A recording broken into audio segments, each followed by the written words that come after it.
Good morning, good afternoon, good evening, depending on where you are and which time zone around the world. Welcome to the opening press conference of the ITF Virtual Summit 2021.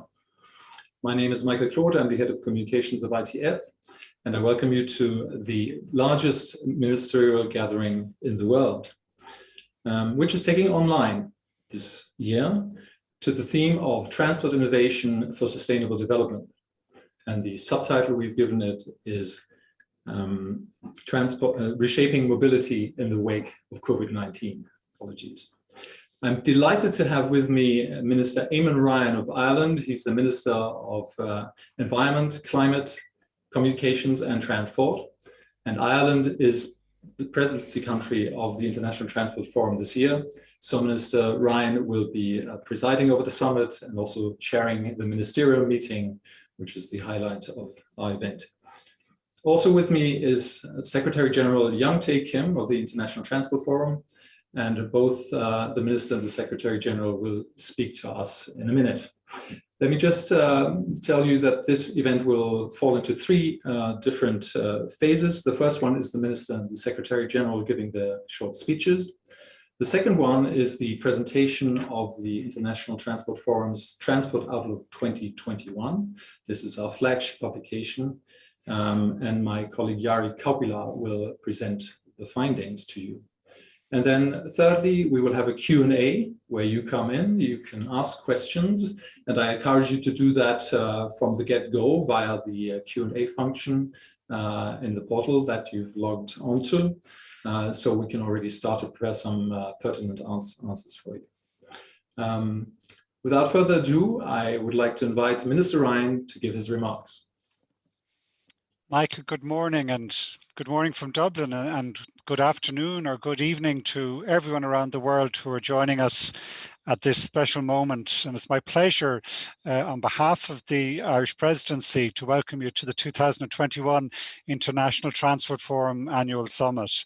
The COVID pandemic has caused such disruption across the transport sector for the last year, presented real difficulties, real challenges, which are ongoing. However, it's also provided us, I suppose, an opportunity to re-examine how and why we travel, and to envision a more resilient, sustainable, efficient and equitable transport sector. We'd all hoped to be there in Leipzig for these 2 weeks, but I'm confident that this virtual summit will present other opportunities. And I think it's particularly appropriate that it brings us together to look in a new way to engage in this summit on the theme of innovation for sustainable development, reshaping mobility in the wake of COVID-19. That is the opportunity we have to deliver out of this crisis. The summit will also give us a chance to look at the other key challenges we're facing today, and the opportunities provided by innovations in technology, in policy design, which will be crucial as allowing us to travel safely and efficiently into the future.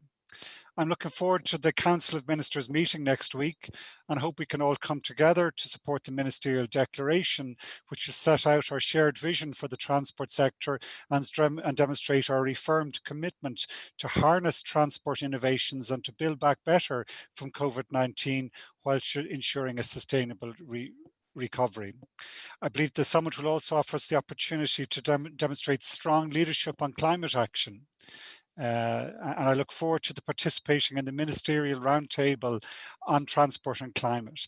The meeting offers us an opportunity to come together and discuss how we can cooperate to ensure we enhance ambition on climate action. It's particularly important this year as we go into the 5th anniversary review of the Paris Climate Agreement, which hopefully in November this year in Glasgow in COP26, we will commit collectively in transport and in every other sector to enhance our climate ambition. As well as the ministerial sessions, I'm looking forward to the wide range of networking events, panel sessions and side events right through the summit programme. If I can, just being parochial, one side event I want to promote, if I can, is the Greener Path, a people-centred approach to a sustainable island, which has been hosted by my own Department of Transport, the Irish Department, and its agency Transport Infrastructure Ireland. It's looking at how we implement a people-centred approach to sustainable mobility and decarbonising transport, which includes speakers not just from our own transport agencies, but also from the New Zealand Ministry of Transport, as an example of the international cooperation that this event can provide, where we share best practice and experience in making the change. That innovation, that getting it right, requires a firm evidence base. And therefore, I think one of the really important elements we have to discuss in these next 2 weeks is ITF's Transport Outlook 2021, which we'll hear about just more in a moment. It provides exactly that evidence-based. The 2021 edition of the Outlook focuses on the impact of COVID-19 on the transport sector and models the potential long-term changes which may arise due to the pandemic. It also examines the role that population and demographic changes will play in shaping future demand. Crucially, the Outlook also models transport decarbonisation scenarios and their impacts on climate change. And it highlights not only the impact different policies have on emissions, but also their social and distributional impacts. So by doing this Transport Outlook 2021, it sets out the decisions which we as policymakers will have to take today as we do a just transition in the way we deliver social mobility. So I'm looking forward to all the various events. I hope you are too. And I hand back now, Mike, to my colleagues in the ITF Secretariat and look forward to what will be no doubt a very fruitful and engaging 2 weeks. Thank you, Mike. Thank you very much, Mr. Ryan, for laying out the program that the Irish presidency is putting on for us. Who wants to hear Mr. Ryan speak with a little more time can join us for the opening plenary right after this press conference. And it's now my very great pleasure to bring to you the Secretary General of the International Transport Forum, Young Tae Kim, who's actually with me in this small studio. And I hand over to him. Young Tae, the floor is yours.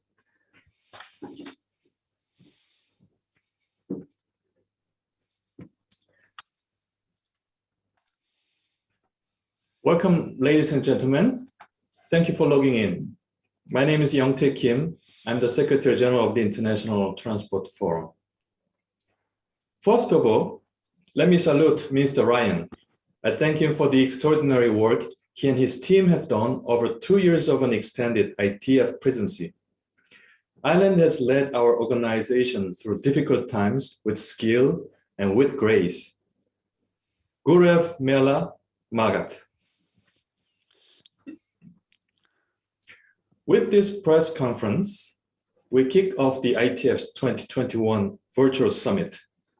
As an online event, this summit remains the largest meeting of transport ministers in the world. We have 60 ministers, vice ministers, and heads of organization participating as of today. I'm particularly delighted to welcome among us the new member countries that joined the ITF last year: Uzbekistan, Mongolia, and the observer country, Brazil. The ITF Summit is more than a gathering of ministers. It's the world's premier transport policy event. It is the place for a global conversation about the future of transport and mobility. A conversation among political decision makers, business leaders, major international organizations, top NGOs, and the best researchers. As of this morning, over 1,600 participants representing 81 countries are attending. Many stakeholders offer side events, host virtual exhibition stands, or participate in the pre-summit research day. Usually we do this over 3 long and intense days in the beautiful city of Leipzig, which we sorely miss. For our virtual Leipzig this year, we have spread the program over 2 weeks. The topics we will discuss range across the entire sector. The focus will be on the buzzwords in our summit title: innovation, sustainability, and COVID-19. Let me start with COVID-19. The pandemic has put transport in an unprecedented dilemma. Transport activity had to be massively curtailed to contain the virus. But functioning transportation is also critical to fighting COVID-19. Essential staff must get to work. Vital goods must be delivered. The economic costs of winding down mobility are horrendous. So are the costs of maintaining operations under the conditions of a pandemic. COVID-19 has also forced behavior changes that many thought impossible and that pose fundamental questions. This much is clear. As we leave the pandemic behind us, transport cannot just aim to recover. It will need to reshape. This takes me to sustainability. Transport must act quickly and become a part of the solution to the climate crisis. Its carbon footprint continues to grow, while other sectors have managed to turn around. We will hear the latest projections for future transport CO2 emissions in a few minutes. Transport does not need to be a laggard in decarbonisation. It has all the potential to be a leader. That is why the central theme of this summit is innovation. Innovation is not the only answer, but a big part of it. We need technological breakthroughs, but we need more than that. We need innovation all around. We need new and radical thinking to create transformative business models, revolutionary governance frameworks, unthought of forms of collaboration. Innovative ideas can make transport an engine of sustainable economic development. Innovative ideas will give citizens better access and open up new opportunities for them. Not least, innovation ideas will help make transport cost-effective and profitable again. Reshaping transport will be a massive effort, but worth it. Today, we released the ITF Transport Outlook 2021. It shows where the choices we make today will take us over the next 30 years. Its findings provide a solid scientific basis for our deliberations. Let us use the next 2 weeks to help set transport on the right track for the future. The time for the great transport transformation is now. Thank you very much.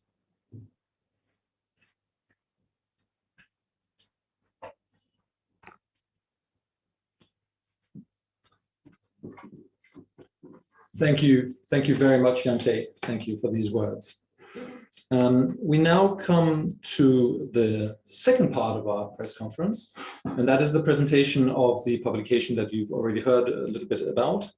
And my colleague Jari Kaupila, who's the head of quantitative policy analysis and foresight, whose unit has produced this report, will be taking us through it. It is published every 2 years. It's based on the best modeling around. It covers all transport all around the world. It's the ITF Transport Outlook.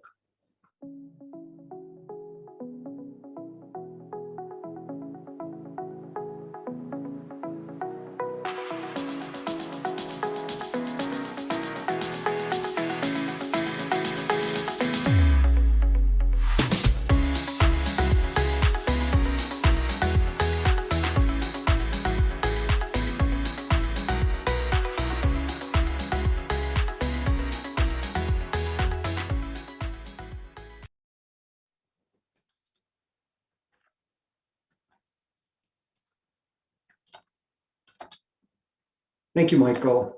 Minister Ryan, Secretary General.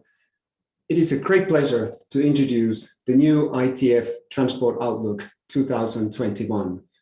It presents long-term projections for transport demand and related CO2 emissions under alternative policy scenarios. These scenarios are based on ITF's in-house models covering all modes of transport, freight and passenger, globally, nationally, and at city level.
At the same time, it is call for action to reshape mobility in the wake of COVID-19. So what are the key facts coming from the ITF Transport Outlook? First, global demand for transport will more than double by 2050, both for freight and passenger transport. This actually is a lower projection from our previous outlook in 2019, reflecting new policy commitments on decarbonisation and also less optimistic economic projections even before COVID-19. COVID-19 brought transport demand to a halt, but only temporarily. We see traffic already at pre-pandemic levels. Population and economic growth, especially in emerging economies, will drive the growth in transport demand. This means that even if all announced climate policies are put in place, CO2 emissions will grow by 16% by 2050. Any progress towards low carbon mobility is more than offset by the increased demand for mobility. This also means overshooting the goal of limiting global warming to 1.5 degrees Celsius by 3 times. The current decarbonisation policies are simply not ambitious enough globally to meet climate goals set in the Paris Agreement. We see a strong correlation between regions that generate the highest GDP per capita and the individual per capita CO2 footprint.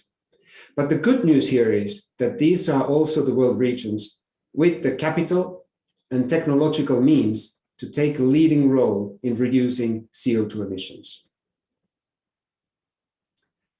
However, more ambitious decarbonizing policies, together with well-targeted economic stimulus packages, would bring the climate goals of the Paris Agreement within reach faster and with more certainty.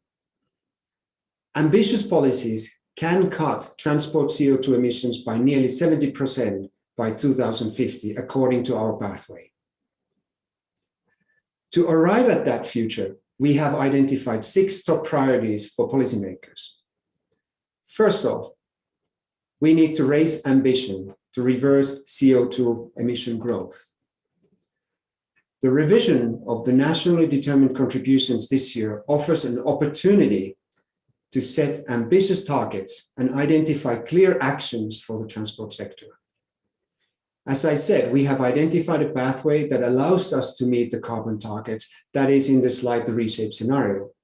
If we further front load and leverage opportunities during the pandemic recovery, we can meet these objectives sooner and with more certainty.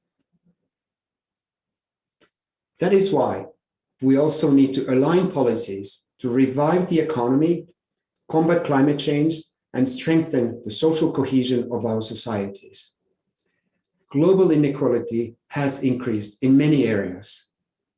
First, income distribution is widening. We see this around the world. CO2 emissions are also unequally distributed, with low-income countries often suffering the most of the climate consequences. In the transport itself, many of the vulnerable groups, young, old, have worse access to opportunities such as jobs, schools, or healthcare than those who are better or well off. And the COVID-19 pandemic has really further aggravated this situation.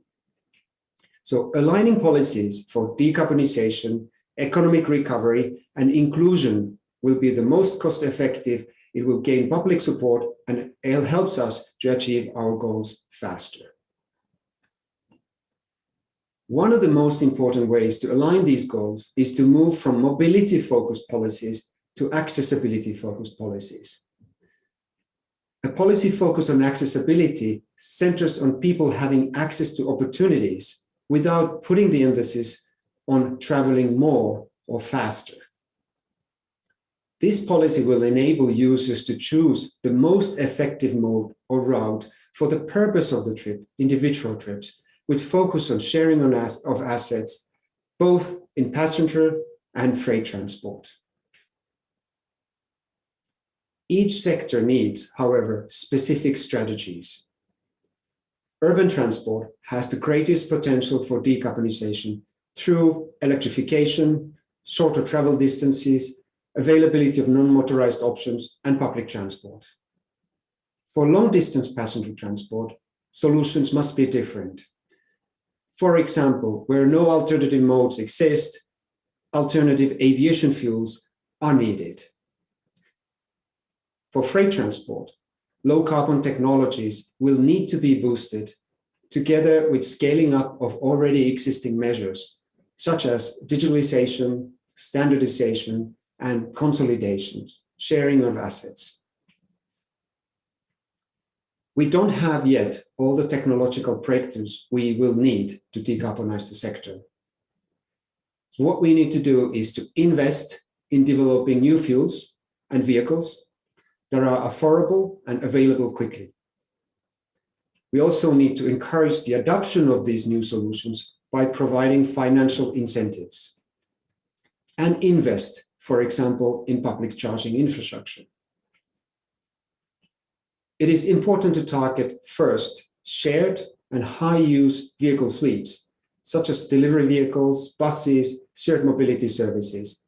This way, we can really reap the most benefit compared to private cars.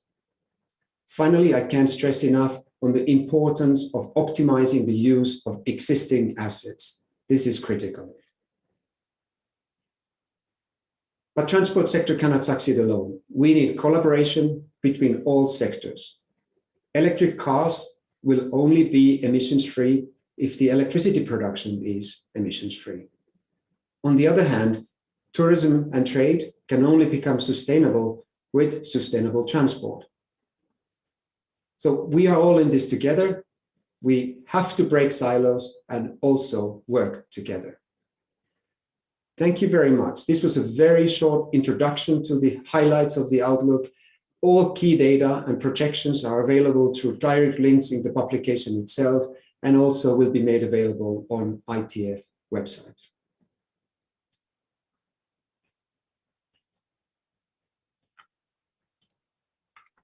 Thank you very much, Jari. And here I am in a slightly different room, so I can have a chat with Jari and COVID-19 compatible rules. Thank you so much for that presentation. Very, very interesting. I've read parts of the Outlook, but it's always good to hear it kind of in this very concise, pithy way.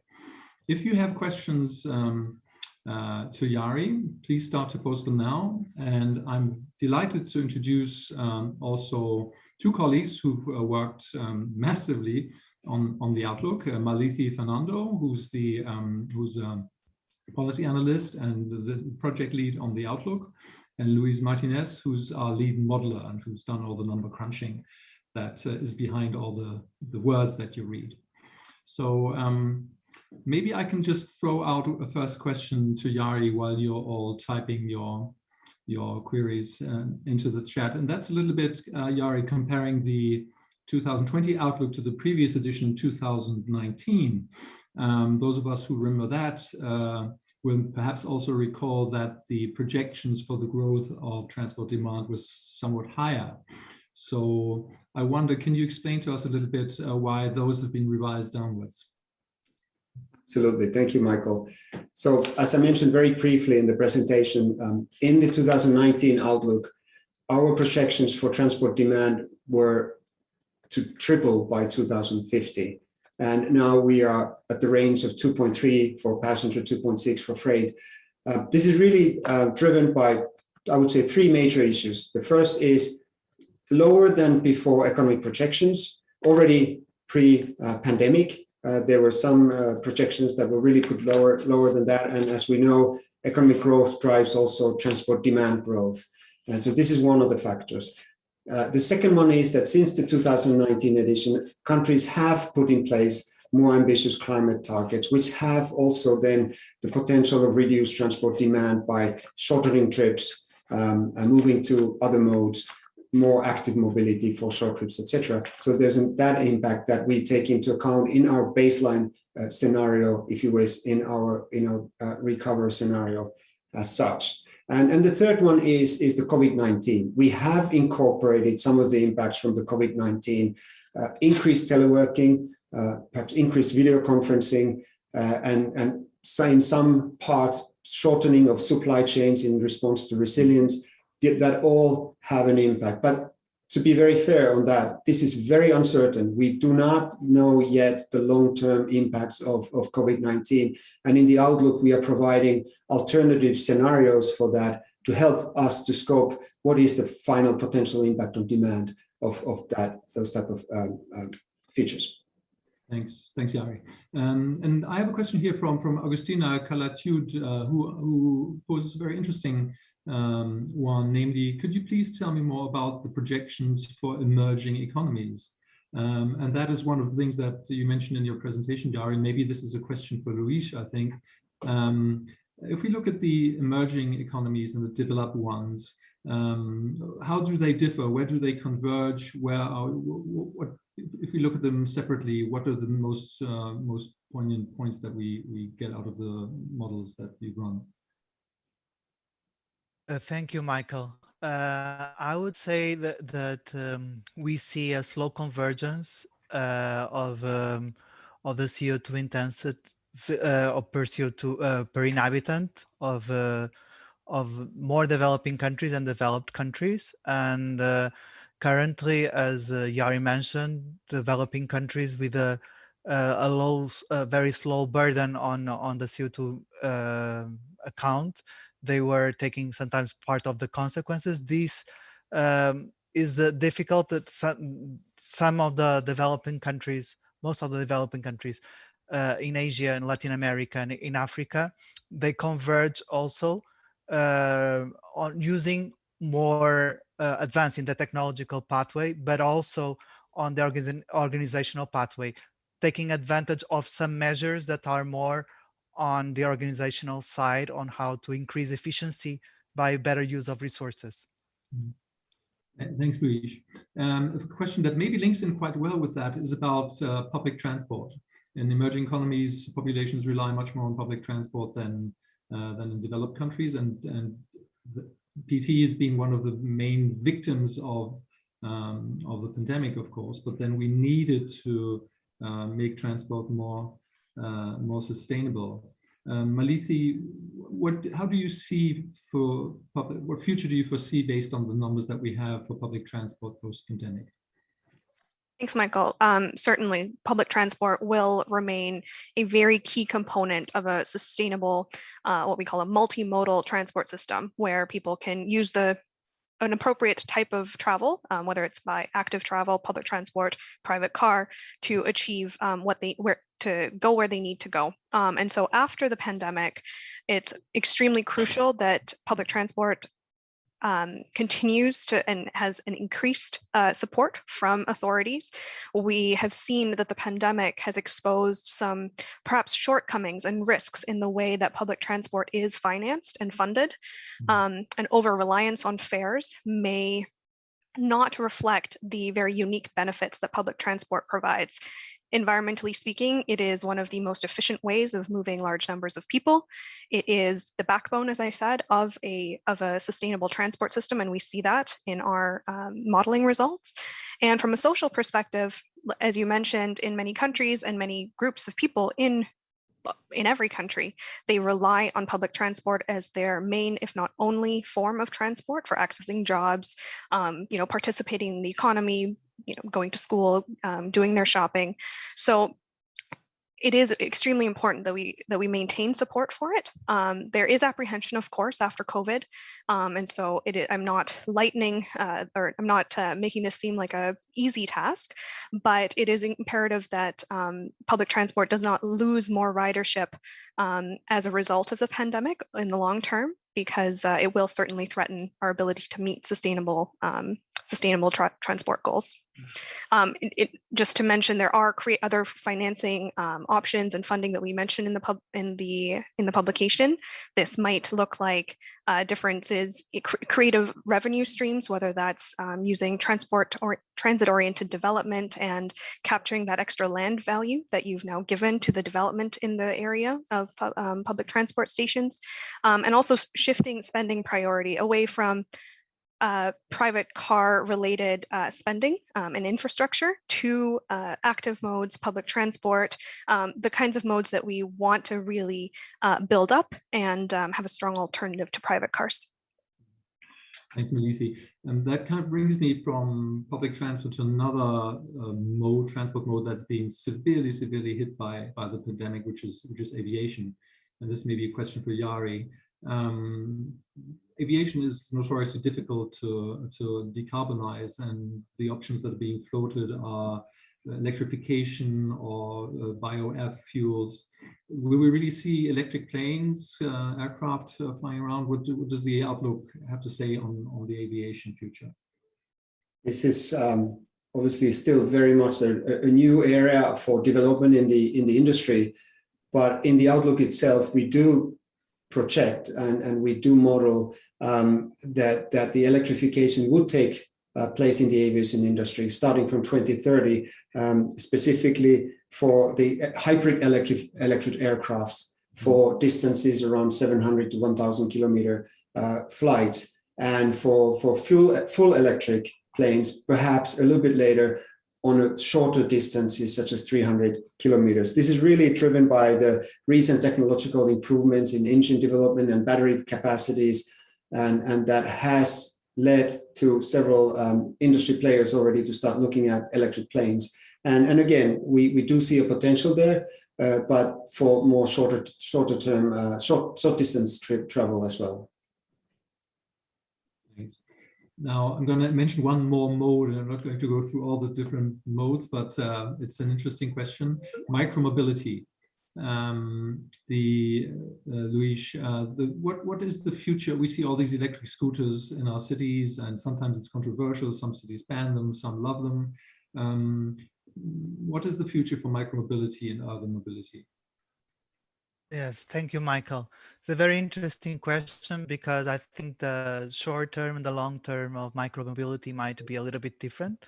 While currently micromobility is perceived more as a recreational element of mobility and not being so much as a origin to destination mode for daily use, micromobility in the future may become a very relevant element for access, to replacing private car mobility, also for short trips, complement the access for public transport and other types of travel. And I think it will be part of a very important access element of urban mobility, and it will be more as a form of a package, as a mobility as a service, that we will provide you as an alternative tool for a specific trip.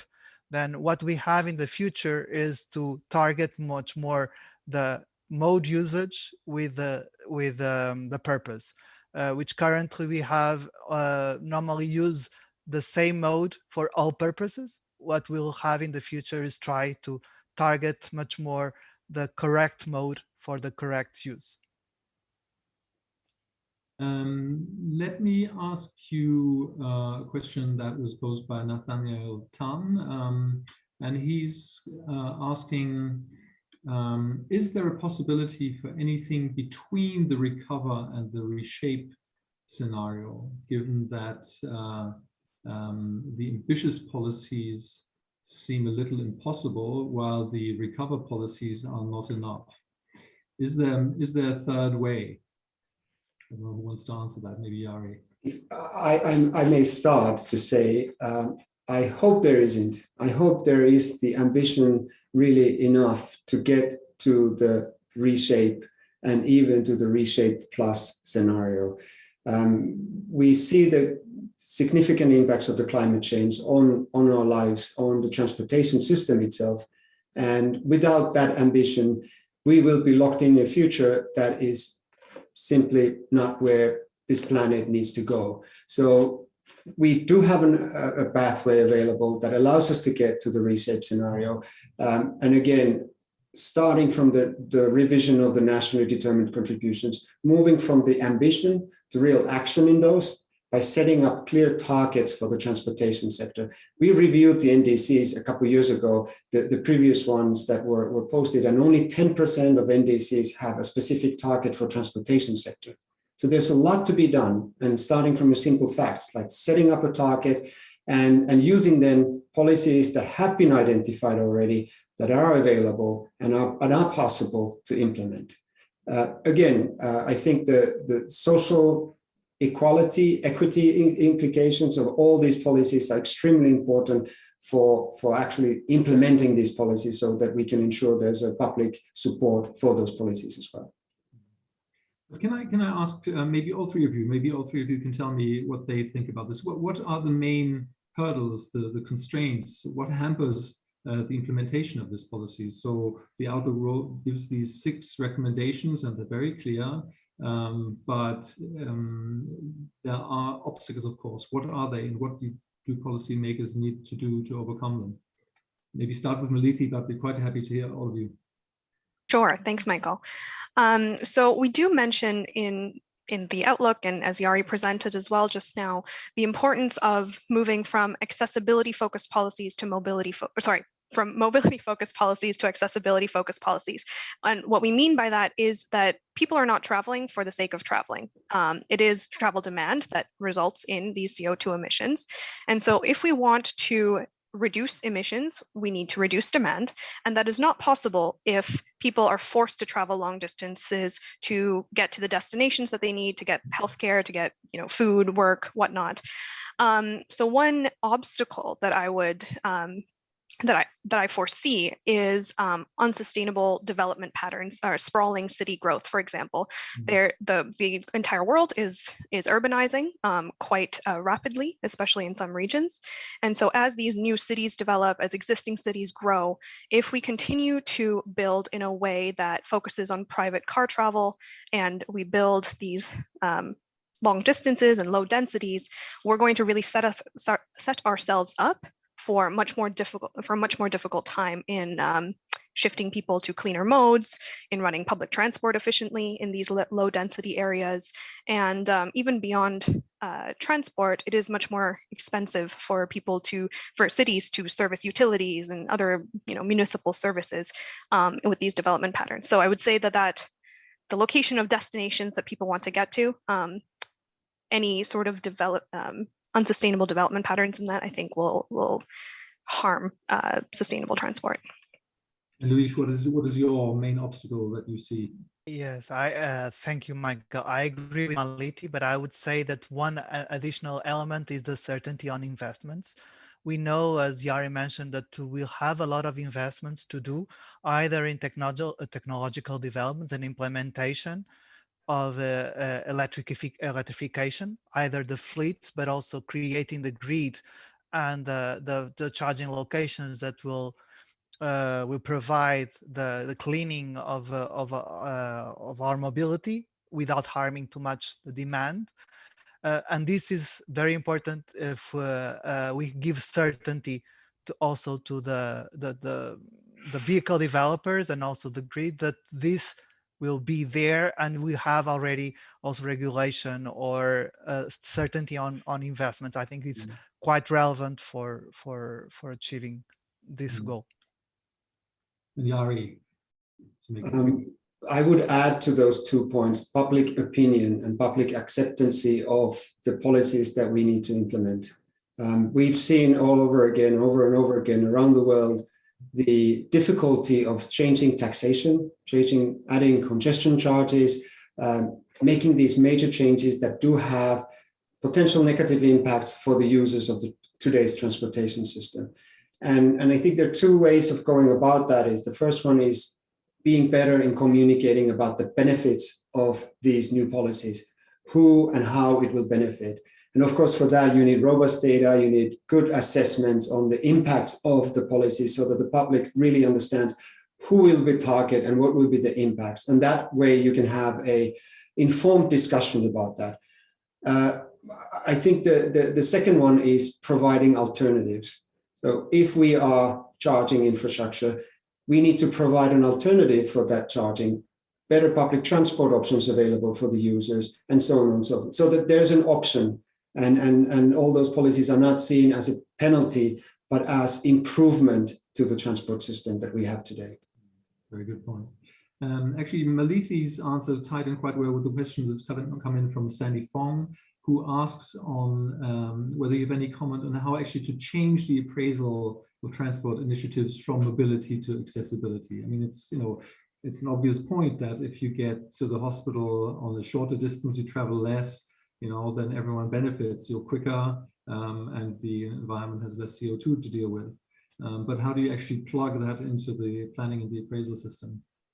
That is a very good question, and one that I don't think there's a neat answer for, but the current appraisal of our transport investments, they do focus very strongly on travel time savings. And these travel time savings often come with more mobility-focused policies. Those are the ones to have wider roads, less congestion, have people travel faster. And what we do know about this is that travel time savings typically benefit people who are already have very high accessibility. They are people that typically are driving cars and are not necessarily in lower income groups and who may be forced to use public transport. So right now, I would say that we are very focused on mobility in traditional transport appraisal. Moving away from that, we'll need to proportionally put more emphasis on the social and environmental impacts. There are a number of changes that are coming in. I mean, every country has their own appraisal system, but there are developments to try and better reflect environmental and social and health benefits as well. Health benefits that come from having cleaner air and less air pollution that you can't necessarily have if you have large highways everywhere. So I believe it's a shift in emphasis. So right now, moving from about 85% of the benefit that is calculated in appraisals from travel time savings to and kind of lowering that emphasis and reprioritizing for the health, social, and environmental benefits. Luis, in one of his previous answers, alluded to something which I would like to tease out a little more, and that is the electricity grid, electrification. I mean, you know, it seems like a lot of the sustainability effort is going towards electrification of all kinds of transport, from scooters, where one actually could ask oneself whether it makes sense, to planes. But clearly we can only have clean transport with electricity if the electricity that is provided is produced in a clean way. So is the answer maybe not at all within the transport system, but do we need to kind of find ways to collaborate more with the energy sector, and how do we do that? Yes, thank you, Michael. I think it's dual. Okay, from the decarbonization perspective, electrification will really play a key role because it will allow us to get in the pathway without, of course, relying on the cleaning on the grid. But even if we deal with the same grid, just having an electric engine and not a combustion engine, we have already a saving of 50%, even with the same grid. It's important to say this, although of course to have a few potential of introducing the electrification, we may rely on a clean grid that allows us to fully use the potential of the system. The thing is, it's a double, because we cannot forget that sustainability is much more than emissions. And we have to provide access for people to opportunities, to jobs, as Maliti was saying, and also not creating the other externalities that mobility also generate. Then if we create just electric vehicles and use exactly the same patterns of mobility that we have currently, and not reducing the other impacts of the usage of the vehicle, like cars that we just use 50 minutes per day in average around the world, and we create a huge number of resources unused, we may still have a sustainable problem. Then we have to have a little bit more of a holistic approach to the problem that is not just purely just emissions, but also a more sustainable approach to mobility. And if I may, Michael, add to that, and to add on what Louis is saying, give an example, just a very simple example. Electric congestion is still a congestion. So we cannot only look at one solution at a time. Yeah. Again, something was mentioned that we should touch upon, which is shared mobility. So at the end of the day, it's about capacity. It's about sharing available resources in a more efficient way. So put 4 people into a car rather than one, and maybe also have a car that doesn't weigh 2.5 tons to move a person that weighs 60 kilos. But in practice, shared mobility has encountered difficulty. Often it's sort of not so much a capacity improvement, but just higher flexibility, which is not a bad thing. So maybe a question to all of you again: how do you see shared mobility in all its forms developing in the post-COVID world? If I can start, Mike, I would say that shared mobility, it's a very large and vast concept, and I think we have to tailor it down a little bit. Also, what is the shared mobility that will give or lead into an increase in load factor, or a better use of resources, as we were mentioning?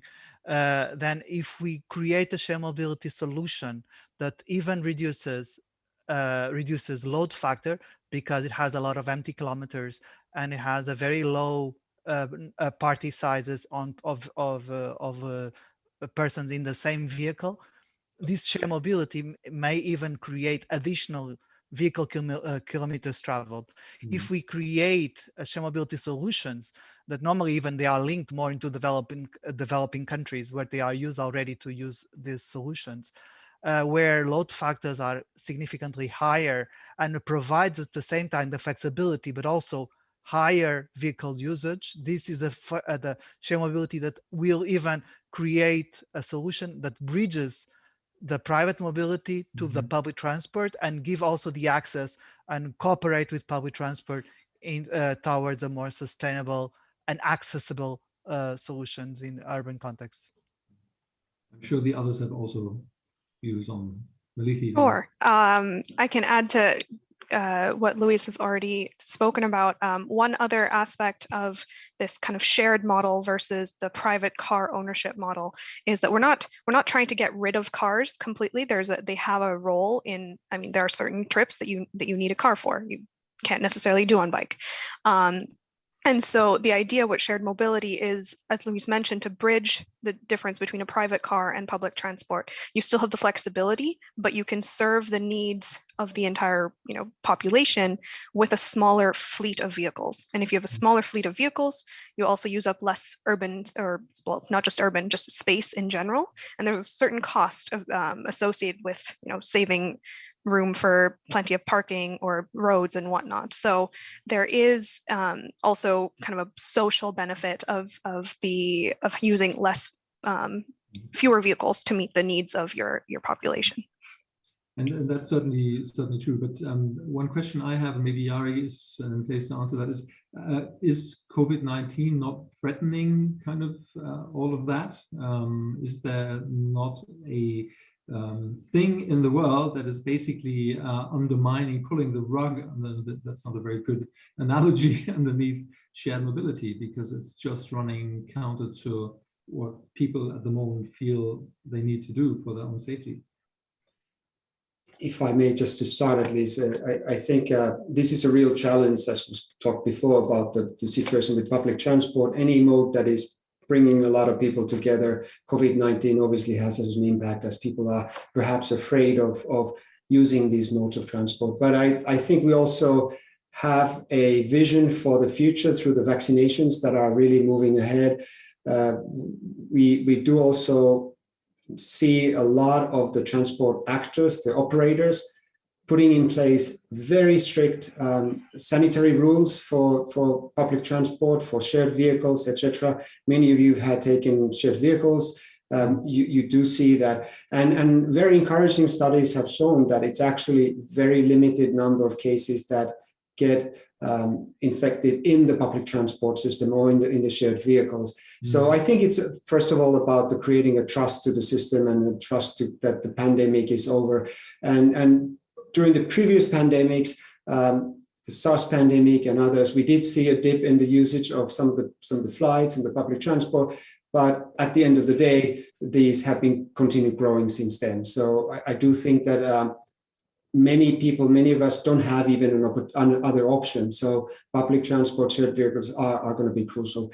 Just on the use of the shared vehicles in the future, you asked, Michael, one really key area could be where we could see shared mobility increase is in emerging economies, developing economies, where you have informal public transport already in a similar system. Formalizing that into formal shared mobility is definitely one way forward. The other one where we see already also in developed economies, countries are looking at using some type of on-demand shared mobility services, minibuses or others, to replace, let's say, low demand, low density routes that are still under the public service obligation, that you do have to maintain that mobility, but running a big bus on that type of a service is perhaps not the most cost effective. So having more on-demand type of shared mobility service for feeder service is another concrete area going forward.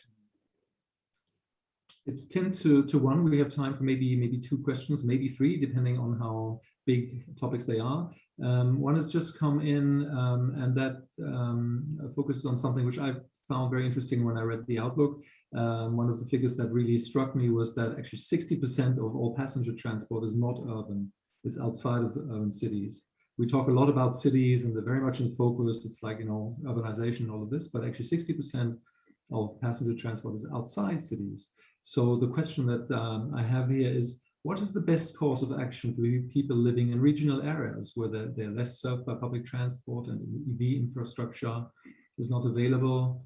How can they help to meet the climate goals if they're willing to, but the region is just not there in terms of the infrastructure? Who wants to take this one? Maybe Melissa. Sorry, Michael, was that me? If you want. Yes. Well, it is true. So when we look at travel outside of cities, we call it regional or intercity travel. Regional travel happens between rural areas or between rural areas and cities, and the other is intercity transport, which includes your flying and rail connections and road connections between cities.